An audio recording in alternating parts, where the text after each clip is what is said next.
नमस्कार दोस्तों, मेरा नाम है विशाल। मैं रिसर्च एनालिस्ट हूँ स्टॉक बॉक्स टेक्नोलॉजीज में और आप सबका स्वागत है स्टॉक बॉक्स के बिजनेस स्टैंडर्ड एनालिसिस वीडियो में।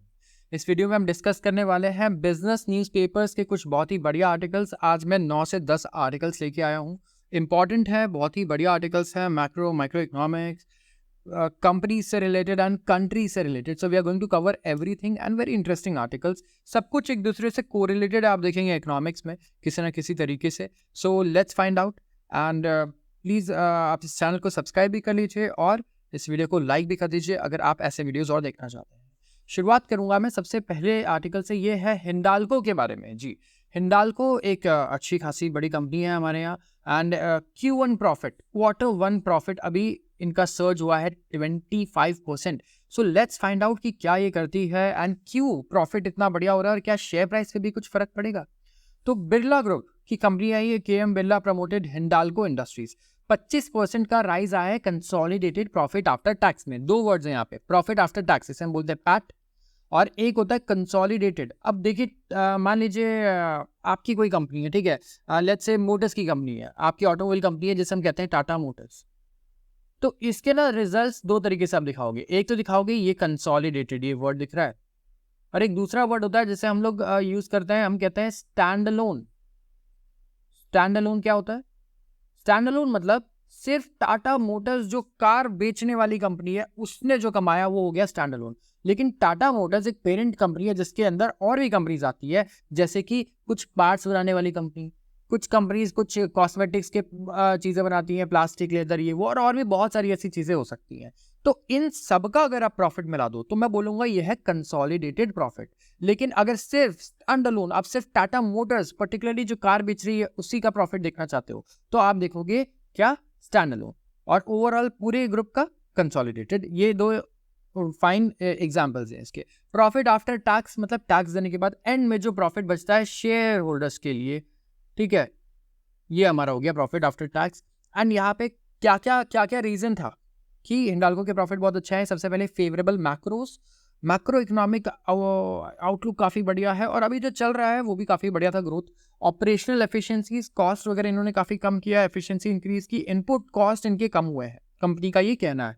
तो ओवरऑल कंपनी काफ़ी खुश है, काफ़ी अच्छे रिजल्ट्स आए हैं। अभी झारखंड के हिंदुस्तान कॉपर के माइंस के लिए भी ये लोग बिड करने वाले हैं और एक्सेप्शनल एक्सपेंस भी लिया है 350 करोड़ का इन्होंने करीब, जो था फ्लड इम्पैक्ट की वजह से, ठीक है, जो इनका स्विट्जरलैंड में प्लांट है उसके लिए। इसके अलावा यहाँ पे अगर आप देखेंगे एनालिस्ट क्या कह रहे हैं, करीब 13 एनालिस्ट एस्टिमेट कर रहे हैं रेवेन्यू 56,236 करोड़ का, 14 एनालिस्ट एस्टिमेट कर रहे हैं नेट इनकम होगा 3,428 करोड़ का। तो कंपनी ने स्ट्रीट के एस्टिमेट्स को तो मिस कर दिया है क्योंकि प्रॉफिट बहुत ही बढ़िया आया है, लेकिन ओवरऑल एनालिस्ट बहुत ही बढ़िया एक्सपेक्टेशंस लेके चल रहे थे, कंपैरेटिवली उससे थोड़ा कम है। कॉपर बिजनेस की बात करें तो हाईएस्ट क्वार्टरली एबिटा इन्होंने अचीव किया। एबिटा मतलब earnings before interest, taxes and depreciation. तो इंटरेस्ट, टैक्स और डेप्रीसिएशन, ये तीन खर्चे को अगर आप अपने प्रॉफिट में ऐड कर दोगे ना, अपने पीईटी, हम डिस्कस कर रहे थे अभी प्रॉफिट आफ्टर टैक्स, तो आ जाता है आपका एबिटा। तो यहाँ पे ओवरऑल एफिशिएंसी बढ़िया है, सारी चीज़ें बढ़िया है। और ये सेक्टर में बता देता हूँ, हिंडाल्को जिस सेक्टर में है ना, इसमें ना मैक्रो बड़ा मैटर करता है, इसमें आपकी जीडीपी ग्रोथ भी बड़ी मैटर करती है, ठीक है।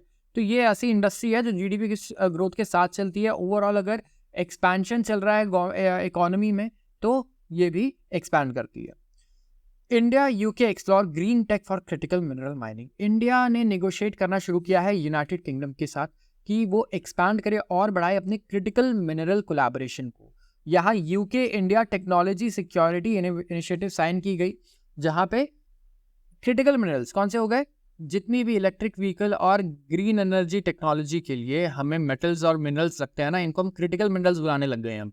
यहाँ पे लिथियम भी आएगा, इसमें कोबाल्ट भी आएगा, ऐसे बहुत सारे क्रिटिकल मिनरल्स हैं, ठीक है। इनको हम रेयर अर्थ मेटल्स ही बोलते हैं, कई सारों को रेयर अर्थ मेटल्स। तो ये जो निगोशिएशन है ब्रिटिश के साथ, ब्रिटिश कमिश्नर के साथ, अभी यहाँ पे UK India technology security initiative TSI के तहत हो रही है, जहाँ ये कोलैबोरेशन करने की बात चल रही है।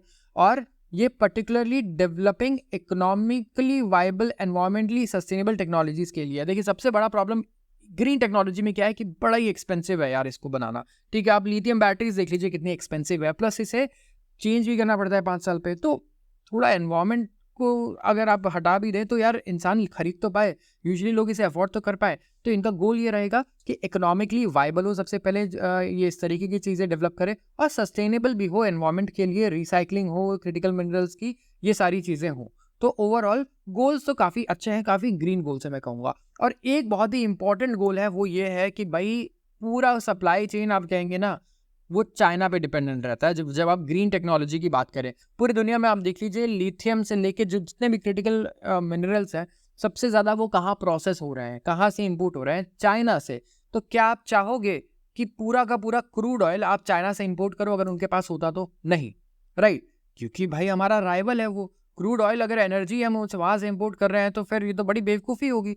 तो वैसे ही जब आपकी एनर्जी रिक्वायरमेंट्स ग्रीन एनर्जी हो जाएंगी और इस तरीके से सप्लाई चेन डिपेंड करने लगेगा एक राइवल कंट्री पे, तो ये बिल्कुल भी लॉजिकल नहीं है। ये काफ़ी ज़्यादा आप कह सकते हैं रिस्की है हमारे लिए। तो बहुत ज़रूरी है कि इंडिया, यूके, यूएस सारे मिलकर कि जो ट्रस्ट नहीं करते चाइना को, यहाँ पे कोलैबोरेशन करें और अपने सप्लाई चेन वाले प्रॉब्लम को सही करें जो इलेक्ट्रिक ईवीज और ग्रीन टेक्नोलॉजी में है।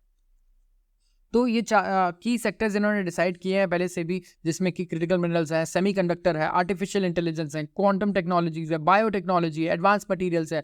इन चीज़ों पे हम कोलैबोरेशन करना चाहते हैं यूके के साथ, ये TSI प्रोग्राम में जो हमने कोलैबोरेशन किया है यहाँ पे। सो लेट्स सी कि हम किस तरीके से लीड कर पाते हैं with UK, US and other developed countries and economies, and इस प्रॉब्लम को कैसे सॉल्व कर पाते हैं जो इस वक्त क्रिटिकल मिनरल्स को लेके चल रही है, कि इंडिया में भी एक्सप्लोर किया जाए सबसे पहले कि कितनी मिनरल्स अवेलेबल है, इन्हें प्रोसेस करना पड़ेगा, प्रोसेस के लिए इंडस्ट्री सेटअप करनी पड़ेंगी। तो काफ़ी भी there is a lot of work to be done यहाँ पे।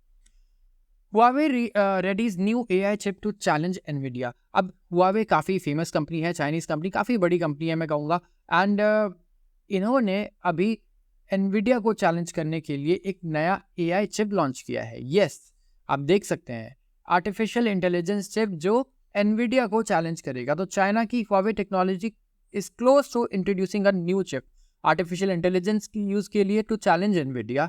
और in China amid US sanctions, US से सैंक्शंस लगा रखे हैं चाइना पे। आप जानते हो कि कोई भी सेमीकंडक्टर चिप्स भाई इनके पास जाने ही नहीं चाहिए, यूएस का ये कहना है, ठीक है।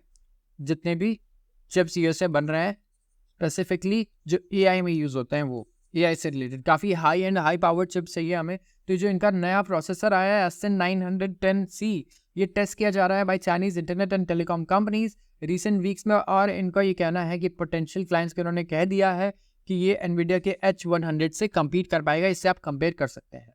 तो इन्होंने इमीडिएटली रिस्पॉन्ड नहीं किया रॉयटर्स को, लेकिन यूएस रेगुलेटर्स ने लास्ट ईयर कुछ रूल्स लगाए थे जिससे एनवीडिया अपने एडवांस चिप्स को इंक्लूडिंग H100 नहीं बेच पाएगा चाइनीज़ कस्टमर्स को, साइटिंग नेशनल सिक्योरिटी कंसर्न्स की वजह से।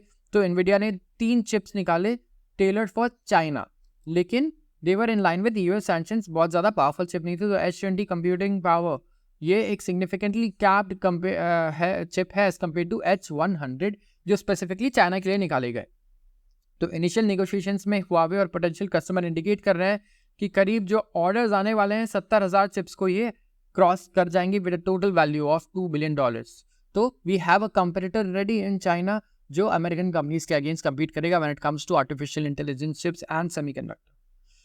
China new loan hit 15-year low. अब चाइना के लिए मैक्रो इकोनॉमिक न्यूज़ में बड़े बेकार आ रहा है। Company related, technology related innovation अच्छी चल रही है वहाँ पे, नो डाउट वो कम्पीट कर रहा है कई चीज़ों में यूएस से, लेकिन जब मैक्रो इकोनॉमिक्स की बात करें ना तो इस वक्त बड़े ही बैकफुट पे है चाइना। बैंक लेंडिंग, ठीक है, 15 ईयर के लो पे आ चुका है। इसका मतलब अब बैंक्स 15 साल पीछे चले गए हैं, ठीक है, बैकवर्ड चले गए हैं when it comes to lending. और ये लेंडिंग ग्रोथ ना बहुत ही इंपॉर्टेंट इंडिकेटर है ये, ठीक है। Lending growth is an indicator. एक कंट्री है जहाँ पे आप कहोगे कि मैं ना यार बेचना चाहता हूँ कार्स, अब वहाँ पे लेंडिंग ग्रोथ 15 ईयर लो पे है, आप कार बेचना चाहोगे? कार यूजुअली लोग कैसे लेते हैं? लोन पे लेते हैं।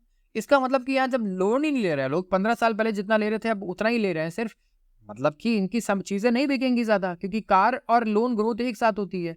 हमने अभी डिस्कस किया था कि किस तरीके से क्रेडिट कार्ड ग्रोथ की वजह से ईएमआई ग्रोथ हो रही है और आईफोन ज़्यादा बिक रहा है। तो कितना ज़्यादा स्ट्रॉन्ग कोरिलेशन है, वैसे ही यहाँ पे कोई इंडस्ट्री नहीं आना चाहेगी। इसका मतलब डिमांड बहुत कम हो गया है यहाँ पे, और लोग यहाँ पैसा बिल्कुल भी खर्च नहीं कर रहे हैं। इकोनॉमिक आउटलुक अच्छा नहीं है, रिसेशनरी कंडीशंस टाइप की सिचुएशन है ये। तो यहाँ पे क्या हो रहा है, क्रेडिट डिमांड काफ़ी कम हो गया है, सीजनल फैक्टर्स हैं, एक्सपेक्टेशंस हैं सेंट्रल बैंक के, ये सब चीज़ों को लेके अगर आप देखें तो क्रेडिट ग्रोथ बहुत ही कम हो गया है। युआन लोन्स देखें नियरली 88% लो है फ्रॉम प्रीवियस मंथ, और एनालिस्ट के फोरकास्ट भी इन्होंने मिस कर दिए हैं पीपल बैंक्स ऑफ चाइना के डेटा के अकॉर्डिंग।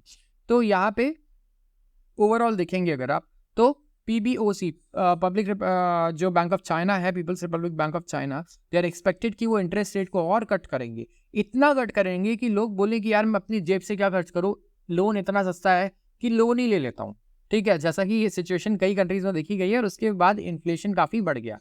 तो चाइना चाहता है कि भाई इन्फ्लेशन बढ़े, उसे अगर अब 0% पे भी शायद लोन देना पड़ जाए ना, तो मे बी वो दे, क्योंकि जिस हिसाब से यहाँ पे डिफ्लेशन की प्रॉब्लम क्रिएट हो गई है, लो डिमांड, लो स्पेंडिंग, ये बहुत ज़्यादा लॉन्ग टर्म प्रॉब्लम से, बहुत ही विशियस साइकिल होता है, इससे निकलना बड़ा मुश्किल है। वी हैव टू सी कि चाइना इसे कैसे कॉम्बैट कर पाता है। ये एक बहुत बड़ा केस स्टडी होगा जो शायद आगे जाके बच्चे पढ़ेंगे अपने कॉलेजेस में, जो चाइना अभी कर रहा है एक्सपेरिमेंट। जैसे कि जापान ने अभी कुछ किया था, जापान नेगेटिव इंटरेस्ट रेट से, ठीक है, पॉजिटिव में आया, और ये भी एक केस स्टडी होगा काफ़ी सारे बिजनेस स्कूल्स और इकोनॉमिक स्कूल्स के लिए कि यहाँ पे क्या क्या चीज़ें हुई, क्या इम्पैक्ट हुआ, कितना उथल पुथल हुआ है मार्केट में इसकी वजह से। कुछ इन ब्रीफ आर्टिकल्स डिस्कस कर लेते हैं, छोटी ही है। ग्लोबल इलेक्ट्रिक व्हीकल सेल्स 21% बढ़ गया, तो फाइनली इलेक्ट्रिक व्हीकल्स के लिए अच्छी न्यूज़ आई है। यूजुअली इलेक्ट्रिक व्हीकल्स का ग्रोथ ऐसे था और अचानक से यहाँ फ्लैट हो गया, और अब हमें फिर से बढ़ता हुआ दिख रहा है। तो फुल्ली इलेक्ट्रिक और plug in hybrid vehicles, hybrid भी है यहाँ पे, ये 21% की रेट से ग्रो किए हैं, thanks to China strongest growth. But यहाँ पे जो मेजर शेयर है वो चाइना का है, क्योंकि चाइना में इस बार 50% जो सारे कार्स बिके हैं उसमें सिर्फ 50% EV है। बहुत ही बड़ी अचीवमेंट है ये। चाइना आप कह सकते हैं 20, 25, 30 साल आगे निकल गया है हमें लगता है दूसरी कंट्री से, when it comes to electric vehicles share in the market. तो यूरोपियन यूनियन में MG मोटर, जिसे चाइना की SAIC मोटर ओन करती है, और इंडिया में भी है MG हेक्टर वगैरह, आप जानते हैं।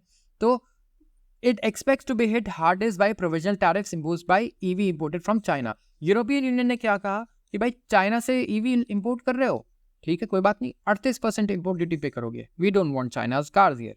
तो क्योंकि चाइना इन्हें सब्सिडी दे रहा है, इस तरीके से इन्होंने चीज़ें बोली, और काफ़ी ज़्यादा नुकसान होने वाला है इससे चाइनीज़ कार्स को यूरोपियन मार्केट में। Of course European foreign policy जो होती है वो काफ़ी ज़्यादा US को फॉलो करती है, मिरर करती है।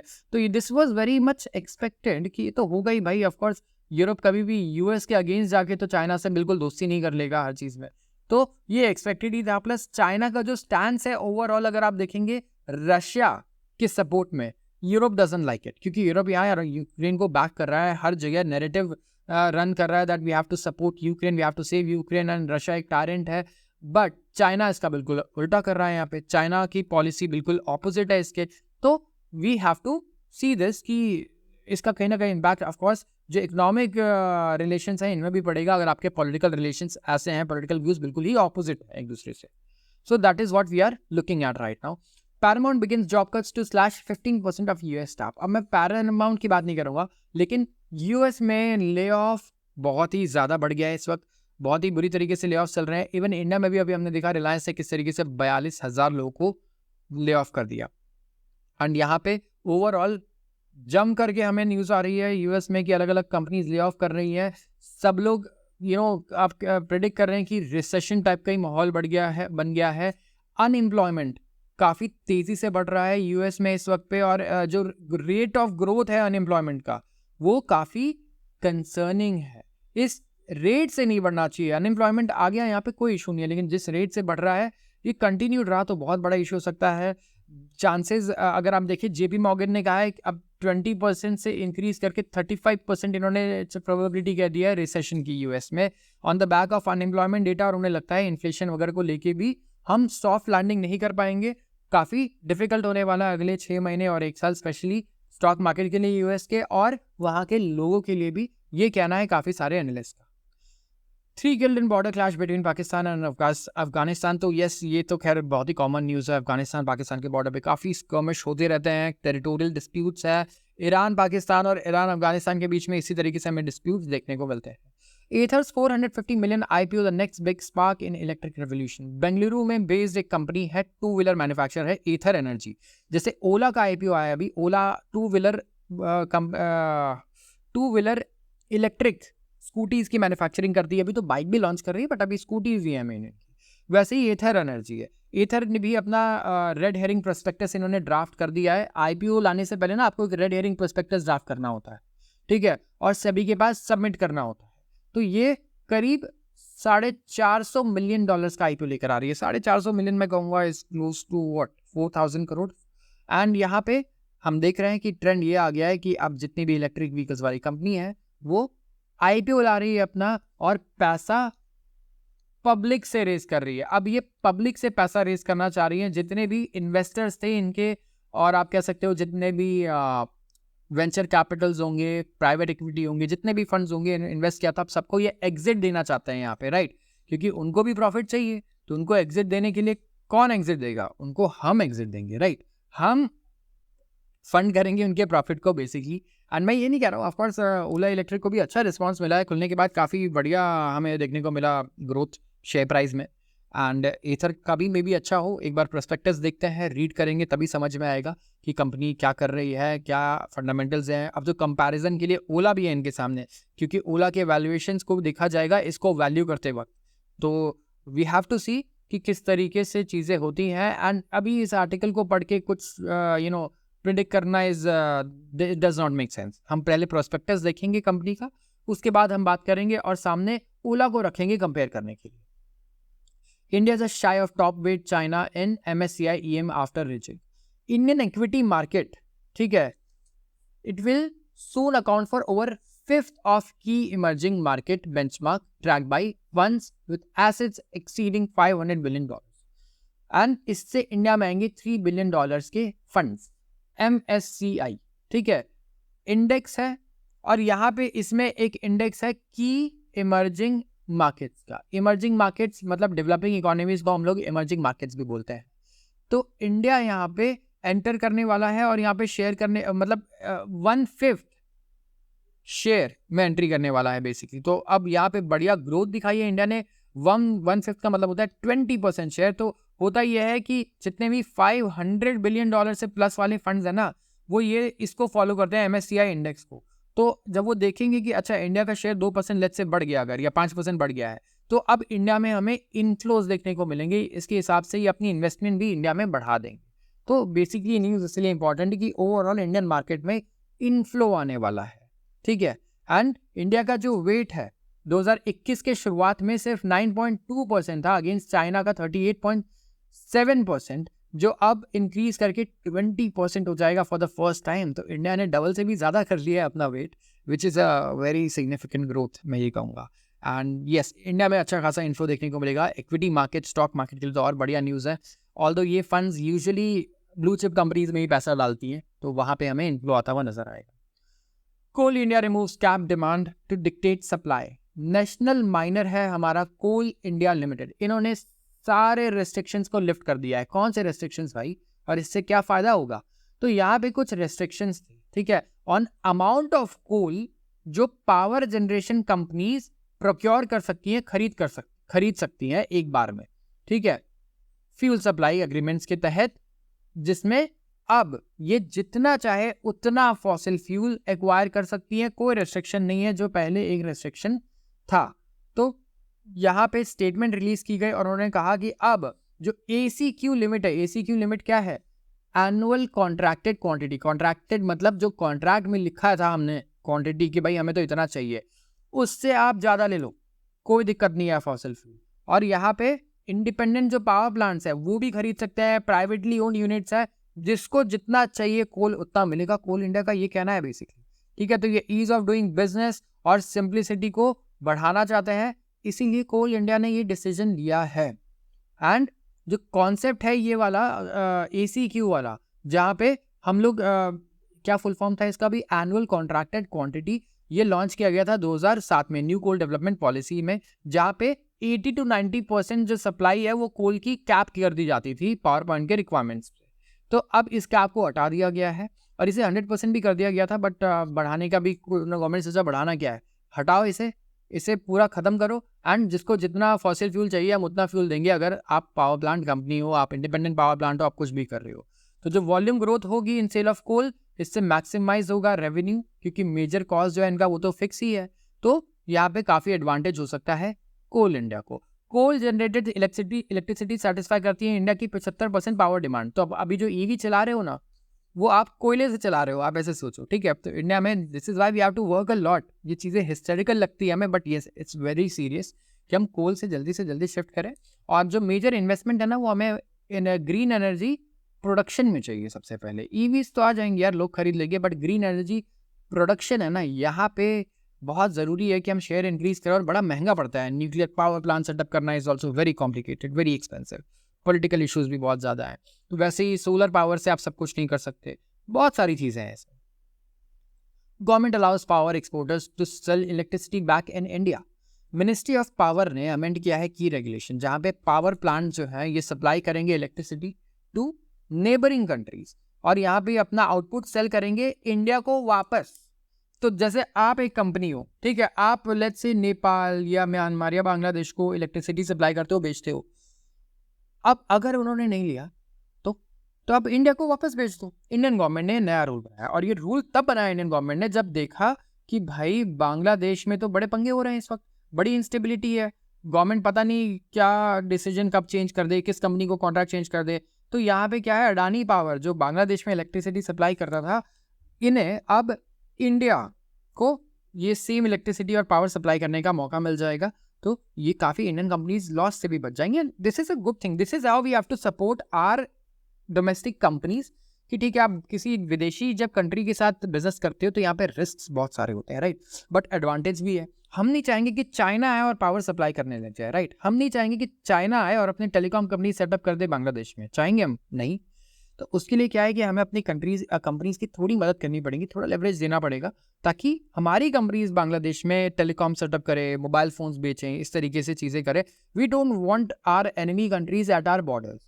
तो इसके लिए तो भाई आपको बिजनेस में बहुत अच्छा होना पड़ेगा, टेक्नोलॉजी में बहुत अच्छा होना पड़ेगा, पैसे भी आपके पास होने चाहिए, इस तरीके की चीज़ें अगर आप चाहते हो तो ओवरऑल इस आर्टिकल में यही चीज़ है कि गवर्नमेंट ऑफ इंडिया परमिट करेगी connection of such generating station to Indian grid, जहाँ पे जो इंडिया है वही उनसे पावर खरीद लेगा, परचेज कर लेगा। तो अडानी का अभी 800 मेगावाट का गोडा पावर प्लांट है झारखंड में, जो एक्सक्लूसिवली बांग्लादेश को इलेक्ट्रिसिटी बेचता है अंडर अ पीपीए जो साइन किया गया था बांग्लादेश पावर डेवलपमेंट बोर्ड से 2017 में।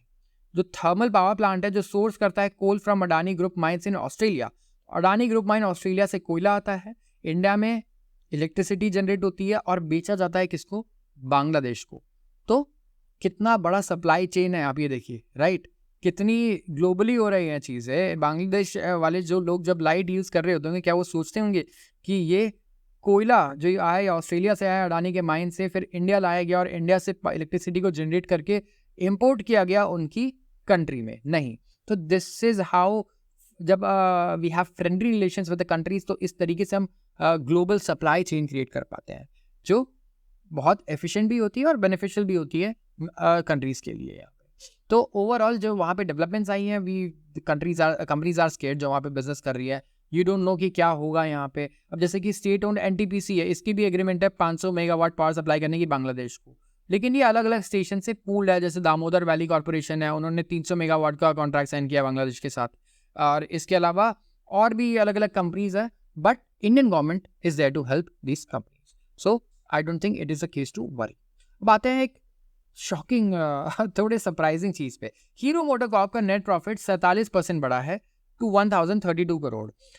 आउटलुक भी बहुत बढ़िया है। आउटलुक क्यों बढ़िया है? स्प्लेंडर, ठीक है, और जितने प्रोडक्ट्स हैं आप देखिए हीरो मोटोकॉर्प के, रूरल एरियाज में बहुत बढ़िया बिकते हैं ये, ठीक है, फेवरेट है रूरल एरियाज में।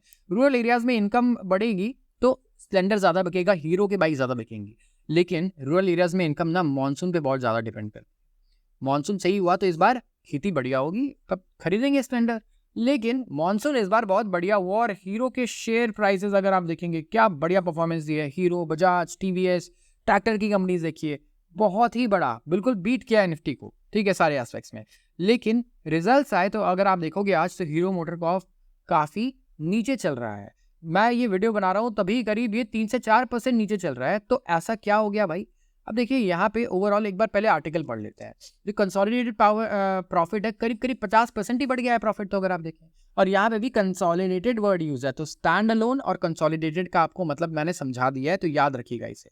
शार्प रिकवरी आई है, 110 से 125 सीसी की बाइक सबसे ज्यादा बिकती है रूरल एरियाज में एक तो काफी बढ़िया यहाँ पे सेल रही है ओवरऑल। उन्होंने कहा है कि हम प्रॉफिटेबल जर्नी पर रहेंगे, 10,000 करोड़ का रेवेन्यू भी क्रॉस करेंगे। इंडियन टू व्हीलर कंपनी से कोई शिकायत है ही, ये तो पूरी दुनिया में जाके धमाल मचा रही है। अफ्रीका को डोमिनेट कर दिया, अफ्रीका से चाइना को बाहर कर दिया हमारी कंपनीज ने।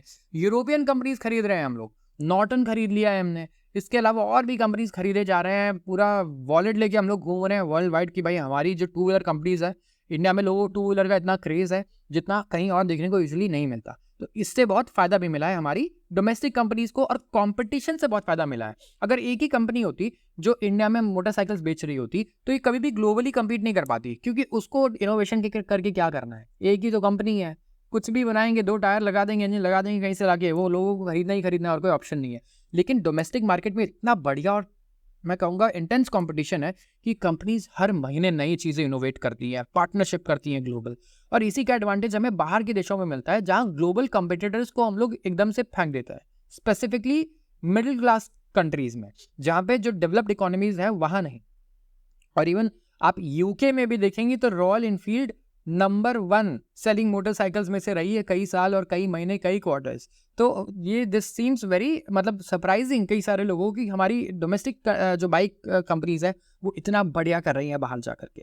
तो this is the thing. And share price क्यों डाउन है अगर मैं बताऊं तो देखिए, शेयर प्राइस कभी भी जो लोग बोलते हैं ना रिजल्ट अच्छा आया तो शेयर तो ऊपर जाना चाहिए, ऐसा नहीं है। रिजल्ट अगर कंसिस्टेंटली अच्छा आ रहा है शेयर प्राइस ऊपर जाएगा। जो उसकी वैल्यू है, रियल वैल्यू है, कंपनी वहाँ पे जरूर पहुंचेगी फेयर वैल्यू पे, फंडामेंटल वैल्यू पे।